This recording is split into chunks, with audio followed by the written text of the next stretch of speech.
Well, folks, I appreciate you joining me here today. I guess most of you have seen the weather and what's getting ready to take place in Jamaica. Man, that's a powerful storm. 200 plus mile-an-hour winds on the top parts of the mountains there in Jamaica where the coffee is grown.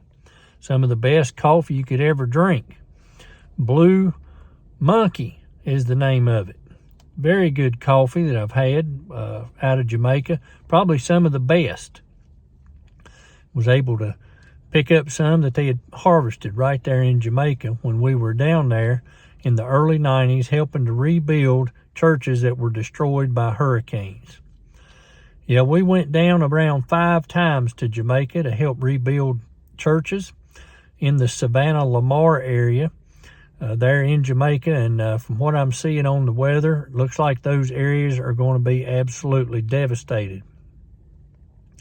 There was 2 churches in particular that we worked on, and that was the Torrington Wesleyan Holiness Church there, and also the one called Old Road, just outside of Savannah Lamar.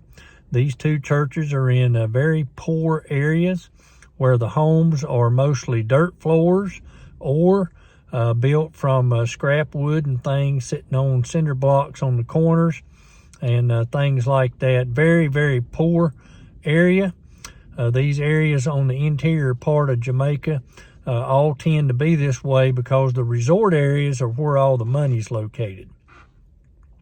So folks, you be in prayer for these folks in Jamaica.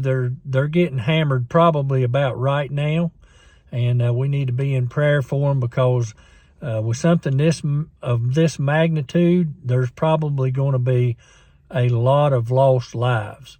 Although these buildings and things are built to withstand hurricanes, I'm going to say they're not going to withstand 200 mile-an-hour winds, and I can give you some examples of that.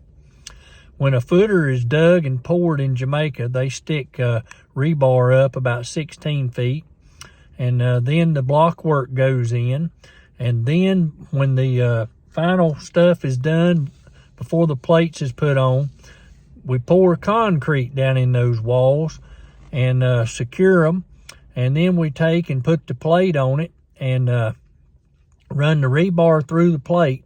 And we also put threaded rod in the concrete at the top that you can put through the plates and screw the plates to it. And then those are screwed to a plate that the rafters set on. So the roof may come off, but the walls are hopefully going to stand. But 200 miles an hour, I just don't know if that's going to happen. So just wanted you folks to know how these buildings were built. These are, I would say commercial buildings, churches and things like that. Regular homes, no. They're going to be, it's going to be a tremendous loss of life, I'm afraid. And all we can do is pray for our people in Jamaica down there, and we'll see after this thing passes this evening, maybe it'll get on through and they can get some help down there. Folks, thanks for watching. Have a blessed day. We'll be on tonight at 8 p.m. Have a blessed day.